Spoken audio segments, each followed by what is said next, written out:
Two-time All-American. What's that feel like? Come back for third. I mean, tough weight, battle-tested, and even come back from a tough semifinal loss last night. Yeah, I mean, I take a lot of pride in the way I wrestle back.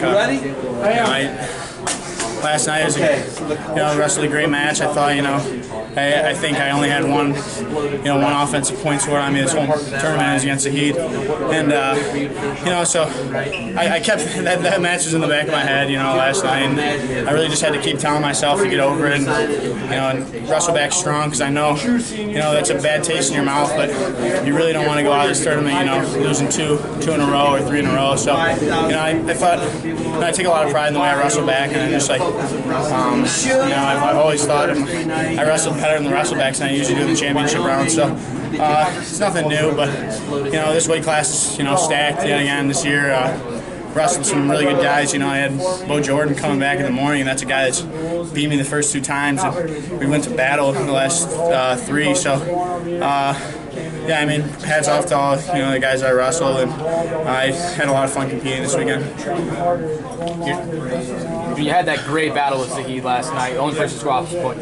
But how do you, and you took him down as well, I mean, how do you move forward and close that little, because it's not that much of a gap anymore, is it? Well, no, not at all. And that's it's it's a little bit bittersweet, taking third. Obviously, a great feeling, winning my last match, but I really had a goal to be wrestling on that podium tonight. And obviously, going forward from here, it's how to figure out how to close that gap. And even when you close that gap, how to create a gap between you and that other wrestler. Hall and Valencia are the 2 guys that had really close matches with, and they're savvy wrestlers.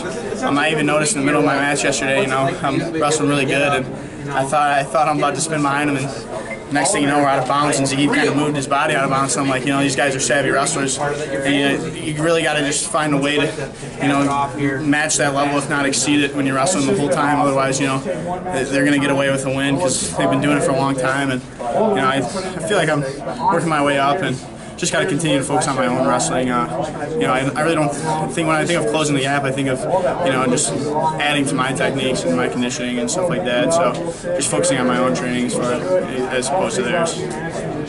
Can you get a workout partner that can mimic him at all? We actually earlier this year we tried JT Felix. He's a guy, he wrestled at Boise State, and now he's at our regional training setup program.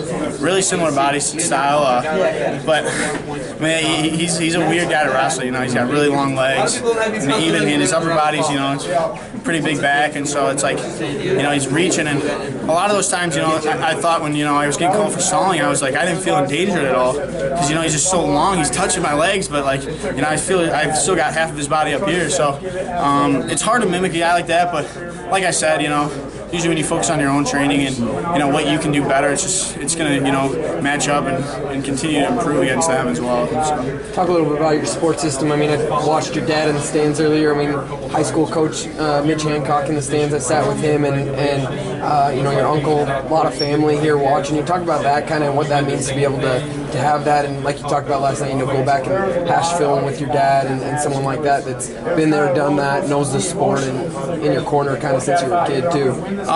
Yeah, I think that means the world to me. I mean, one of the reasons why I'm competing in this sport is because I love the fans and I love the atmosphere that wrestling brings. It's kind of like you're the only guy out there, so that's when you got one guy wrestling from Michigan, you got a whole army behind you. And as far as my family and coaches and everybody, they've been with me through the peaks and valleys. So it means the world to me that they come and continue to watch and support me, whether I win or lose. It makes it a little bit easier, and it makes it easier to compete and not worry about winning and losing, and you have a great support system behind you, and people aren't really going to care whether you win or lose. So it's awesome.